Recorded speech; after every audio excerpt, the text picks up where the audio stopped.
Haleluya. Haleluya. Tutatumia muda mwingi, Mungu anisaidie na Roho Mtakatifu wa pamoja na mimi ili kile nitakachokisema kiwe ni kwa kusudi lake. Siku ya leo binafsi ni siku ambayo na furaha sana na ninamshukuru Mungu kwa sababu siku ya leo ni ya kipekee mno. Amina. Alafu nikupe siri moja katika maisha yangu. Siku au kipindi ambacho ni kizuri zaidi ni kipindi cha mwezi wa 12. Bwana Yesu asifiwe. Haleluya. Kwa hivyo mwezi wa 12 ni mwezi ambao mimi binafsi huwa nina amani kuliko. Mimi nina amani ndio, lakini kuna kipindi amani, hata katika hali ya kawaida tunajua kabisa huwa kuna kipindi hata mti unanawili kupitiliza. Bwana Yesu asifiwe. Kwa kipindi cha mwezi wa 12 huwa ni kipindi ambacho nina amani na upendo zaidi, na ukinigusa vizuri naweza nikatoa hata hela zangu kwa ajili yako. Hata uniguse sasa. Haleluya. Haleluya. Tuna somo moja linasema tumepokea neema ya ajabu. Bwana Yesu asifiwe. Haleluya. Tumepokea neema ya ajabu. Yesu Kristo anapozaliwa, na sisi wa Kristo ambao tunampokea Yesu Kristo huyu aliyezaliwa, sisi tumepokea neema ya ajabu. Hebu sema neema ya ajabu. Nataka nikuonyeshe hii neema ya ajabu iko vipi. Unajua viko vitu vizuri, lakini kipo kitu kingine kizuri mpaka ukiona unasema hivi hiki kiko vipi? Vipo vitu vizuri, lakini kipo kitu kingine kizuri ambacho hata mtu akikupa unajiuliza, hivi kweli mimi ndo ninastahili? Yesu Kristo asifiwe. Haleluya, kanisa la Mungu. Yesu Kristo alipokuja duniani, haleluya, najaribu kutafakari utukufu wa Mungu ambao uliachwa, yani ile kuacha enzi, kuacha kiti kile cha enzi kule juu mbinguni, akaja hapa duniani akaishi kama mimi na wewe. Akaishi kama mimi na wewe. Tuchukulie mfano, kuna watu ambao wana level za juu fulani, alafu huyo mtu anaishi sehemu fulani kule Mikocheni, Masaki, ile ya mjini. Alafu mwambie nenda ukaishi Buza. Hamtoelewana. Hiyo tu ni dasamu ile ile. Hamtoelewana. Lakini Yesu Kristo akatoka kule juu mbinguni, akashuka hapa duniani ili aje aishi mimi na wewe. Bwana Yesu asifiwe. Amen. Haleluya. Jaribu kufikiria hicho kitu. Kwa hivyo hii ni neema, tumepokea neema ya ajabu, tena sio ya ajabu tu, neema ya ajabu mno kwa sababu ya nafasi ya Yesu Kristo, alafu na kujitoa kwake kuja hapa duniani, akazaliwa kama sisi wanadamu ili na sisi tumpokee na ili tusije tukapotea tena. Bwana Yesu asifiwe. Haleluya. Binadamu wote binadamu, baada ya anguko la Adamu, kulitokea uasi kwa Adamu. Kwa hivyo baada ya ile anguko, baada ya uasi, binadamu wote tulikuwa tumeingia katika ule mkondo, au tuliingia katika ile kundi la uasi. Bwana Yesu atusaidie. Na sisi tulipotea, tukatoka kwenye ramani ya Mungu ambayo Mungu alikuwa amekusudia tuwepo katika maisha yetu. Wakati Mungu anamuumba mwanadamu, alikuwa na kusudi kubwa zuri mno. Mungu wakati ananiumba alikusudia kusudi kubwa na zuri mno, lakini kwa sababu ya uasi wa mwanadamu, Mungu akaanza kuona sisi tunamkimbia. Yaani ile unapotenda kosa unaanza kujikimbia we mwenyewe.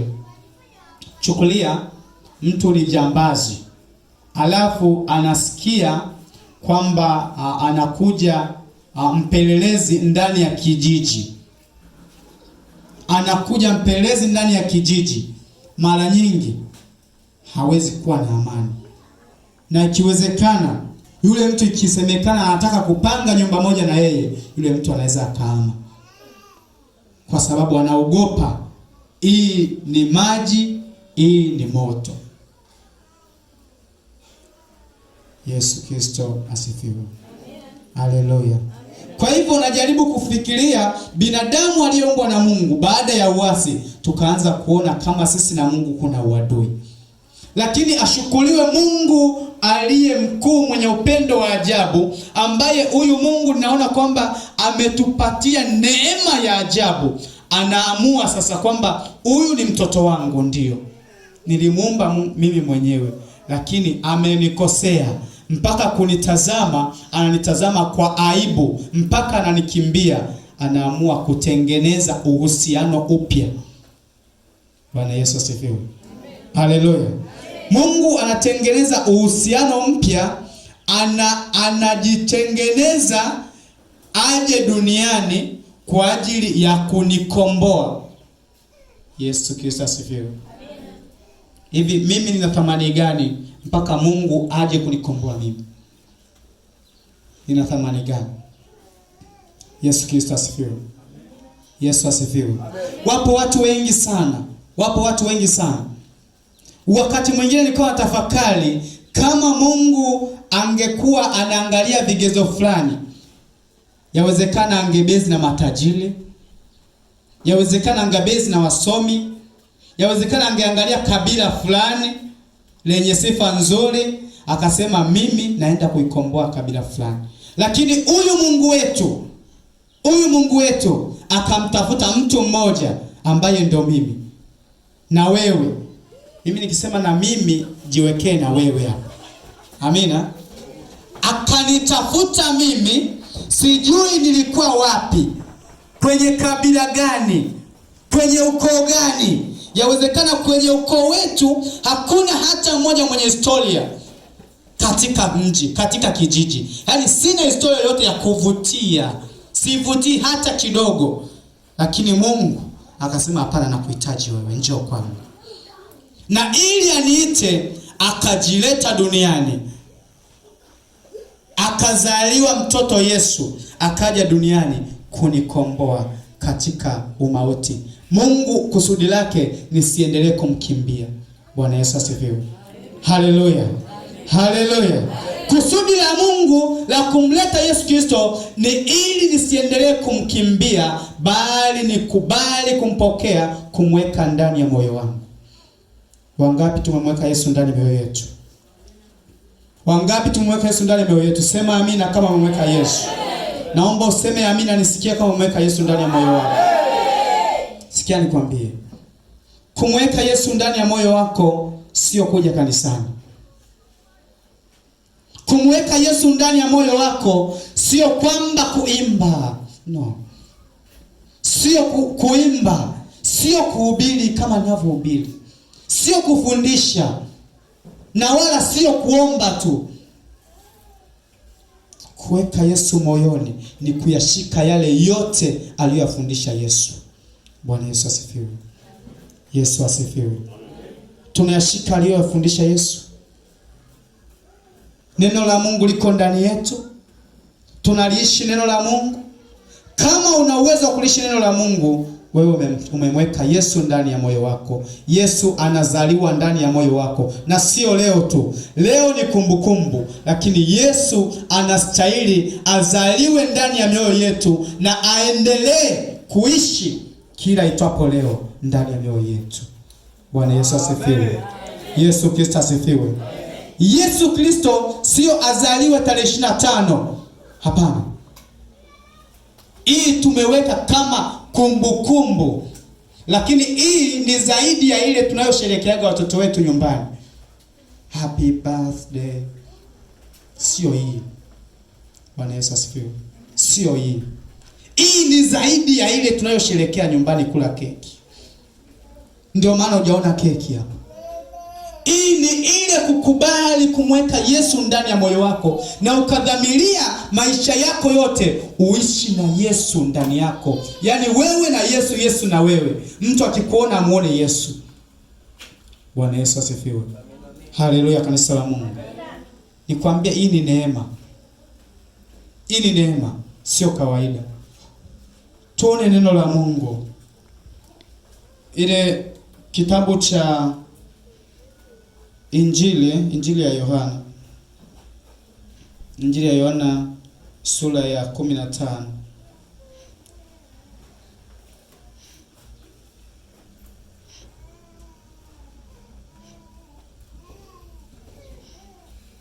Bwana Yesu asifiwe. Ni neno moja fupi sana ambalo tunaweza tukalisoma kawaida, lakini Biblia inasema Yohana, ile Injili ya Yohana sura ya 15 mstari wa 17, Biblia inasema si ninyi mlionichagua mimi, bali ni mimi niliyowachagua ninyi, nami nikaweka mwende mkazae matunda, na matunda yenu yapate kukaa, ili kwamba lolote mwombalo Baba kwa jina langu awapeni. Bwana Yesu asifiwe. Nimekwambia sio kwa ujanja wangu. Sikustahili hata mara moja. Nikivuta kumbukumbu au nikivuta historia za nyuma, nikijiangalia, wenda sikustahili mimi kuwa hivi leo nilivyo. Acha nikwambie siri moja. Nyumbani kwetu babu yangu, marehemu babu yangu, alikuwa anaitwa Mzee John. Ana watoto wengi. Amina. Ana watoto wengi. Lakini kati ya watoto wake hakuna hata mmoja aliyewahi kumpokea Yesu Kristo. Na hao watoto wa babu yangu, watoto wao, hapakuwepo hata mtu mmoja aliyewahi kumpokea Yesu. Hello? Lakini sijui ilikuwa kuwaje. Mtu mmoja anaitwa Valence akawa mlango wa watoto kuanza kumpokea Yesu Kristo katika ukoo wa Mzee John. Bwana Yesu asifiwe. Amen. Sijui ilikuwaje, nilipata upinzani mkubwa kama mnavyojua uzao wa kwanza. Ni uzao wa kwanza, ingawaje ni mtoto mdogo kwenye ukoo wa babu, lakini nikawa wa kwanza kumpokea Yesu Kristo. Nilipata upinzani, nikawa nashambuliwa na ndugu. Paka kuna siku moja waliweka kupiga wadogo zangu. Fanya maombi fulani. Nadhani huyu mdogo Renatus alikuwa mdogo sana, sikumbuki kama anaweza akawa alikuwa anafahamu. Ndugu zangu walienda sehemu, wakakutana ndugu wengine wa upande mwingine, wakawapiga, afu wakawaambia, tunasikia kaka yenu anachoma watu na moto wa Mtakatifu. Basi tunawaadhibu, enendeni mkamwambia atunguze na moto wa Mtakatifu. Na nilikuwa kijana kama kwenye miaka 12 hivi. Mtoto mdogo na mimi. Nilipoletewa zile taarifa, nilikasirika sana. Na nikaenda kumwomba Mungu. Sikujua maana yake, nikwambie. Mungu kama amekuchagua, anakutambulisha kwa watu wengine.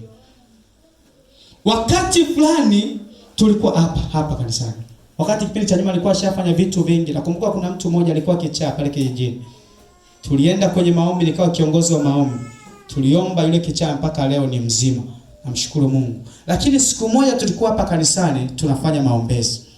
Siku moja kwa ni mkutano wa vijana. Mwaka fulani hivi. Wakati tulipoanza kuomba, lile pepo lililoshuka kwa yule binti likawa ni kaidi. Nakumbuka, ni kaidi. Tukaenda kwenye chumba kile. Tukawa tunafanya maombezi.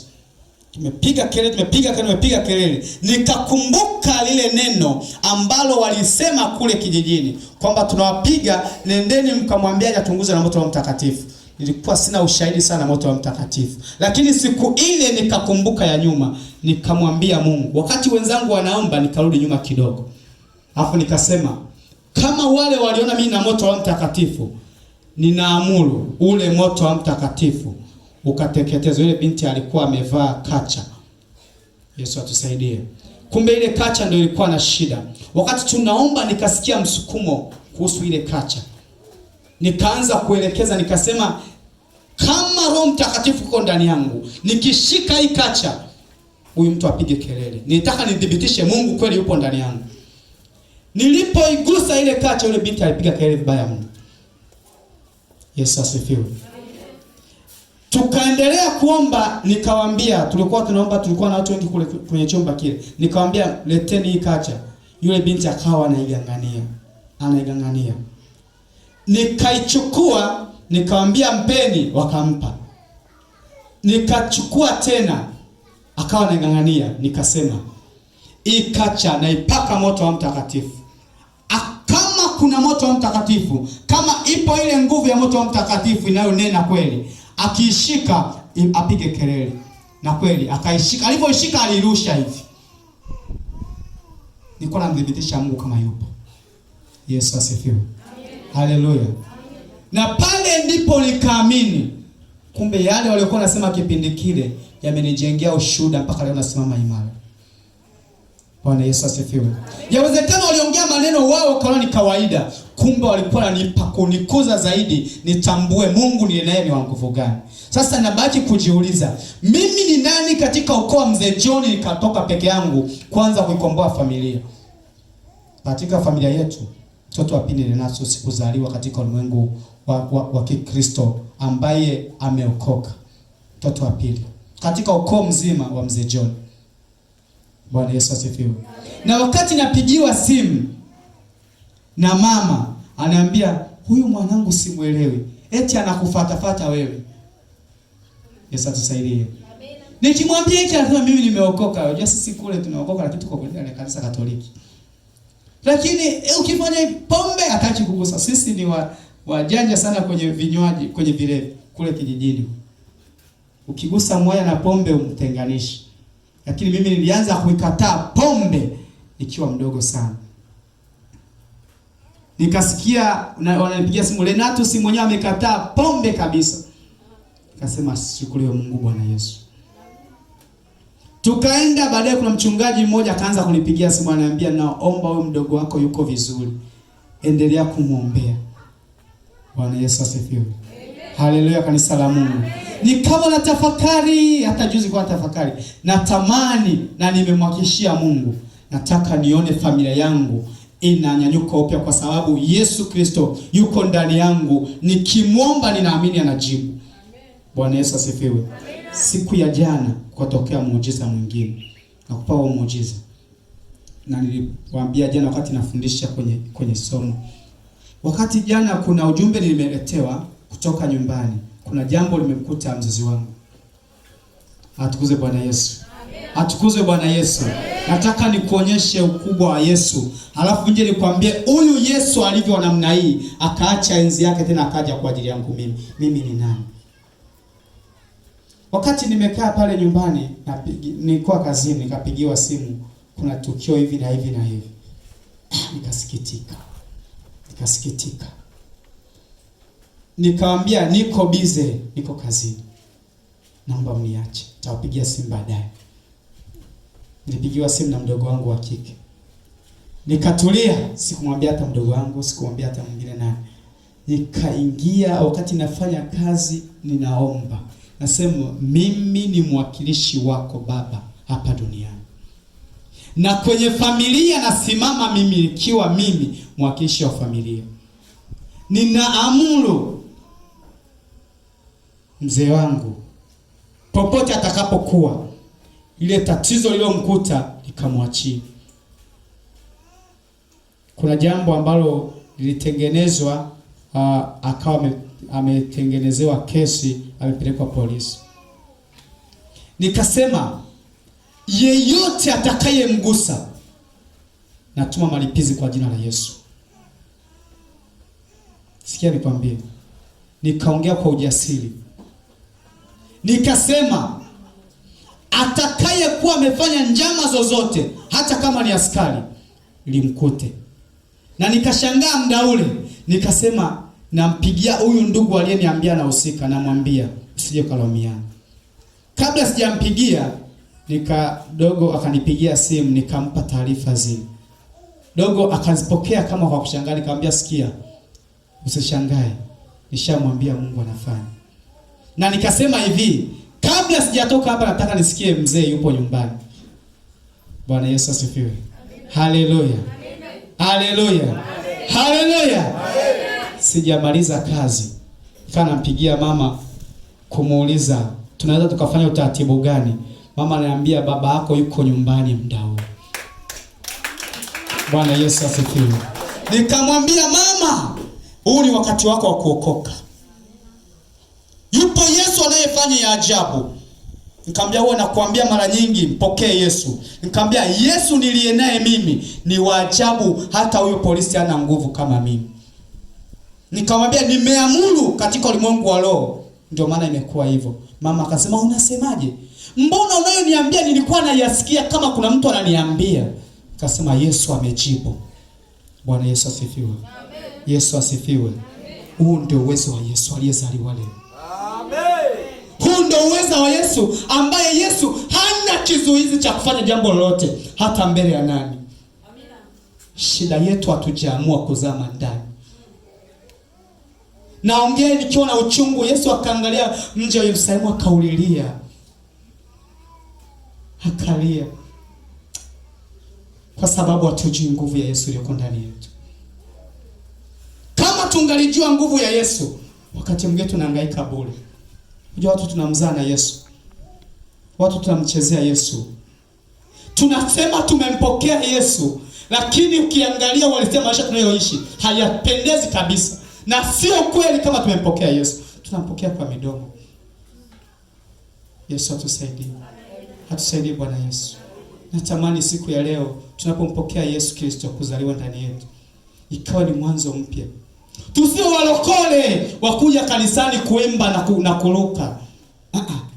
Siku moja, mwaka mmoja hivi niko Dodoma. Niko nafanya biashara sehemu fulani, kuna lodge. Wakaja watu wamepata nafasi pale ya kulala. Mimi nilikuwa biashara yangu nafanyia nje. Walivyoingia wakaniona jinsi ninavyofanya huduma, wakanipenda, wakaniita. Wakaniambia sasa ndugu, tunahitaji kufanya biashara na wewe. Nikamwambia biashara gani? Wakasema tunahitaji, sisi tunafanya biashara ya pesa grade 1. Kwa hivyo kama uko tayari tunahitaji kufanya yote biashara. Nikamwambia iko vipi? Wakasema ni pesa bandia. Tunataka tunakupatia kama milioni 10, unatembeza mtaani, unawapa watu tofauti, unazungusha kwenye biashara yako, alafu tunakupa pasenti fulani. Nikamwambia mimi ni Mkristo, nilikuwa nimevaa rosari. Nikamwambia mimi ni Mkristo. Wakasema unasema Ukristo kitu gani? Yesu atusaidie. Wakasema Ukristo tunafanya biashara hivi na watu wakubwa wenye nafasi kubwa kwenye makanisa. Kasema unasema Ukristo kwa mapadri, maaskofu, wachungaji tuko nao. Njoo. Nikasema siwezi kufanya hiyo biashara. Mimi ni Mkristo. Wakaniambia tunakupa muda, tunaondoka, tuko ndani, tutarudi. Baadaye akaja kijana mmoja na Alia anaendeshwa. Akaingia ndani, yule driver akakaa kwenye gari. Baadaye wakaniambia unamuona yule kijana? Wamempa milioni 20 naona hivi. Akambia huyu anampeleka mzigo. Na wewe kama uko tayari, unaona kijana mdogo kama wewe lakini mtu anamuendesha mpaka kwenye gari la kifahari. Vipi, ushajitafakari? Nikamwambia mimi ni Mkristo. Sio askofu, sio padri, sio mchungaji. Mimi ni Mkristo. Nataka nikuonyeshe kuna utofauti wa Ukristo na kuna utofauti wa nafasi. Hizi ni nafasi. Kuimba ni nafasi. Amina. Hivi vitu vingine nafasi, kuhubiri ni nafasi. Ni namna, ni ustadi. Wakati mwingine kuna mtu mmoja akasema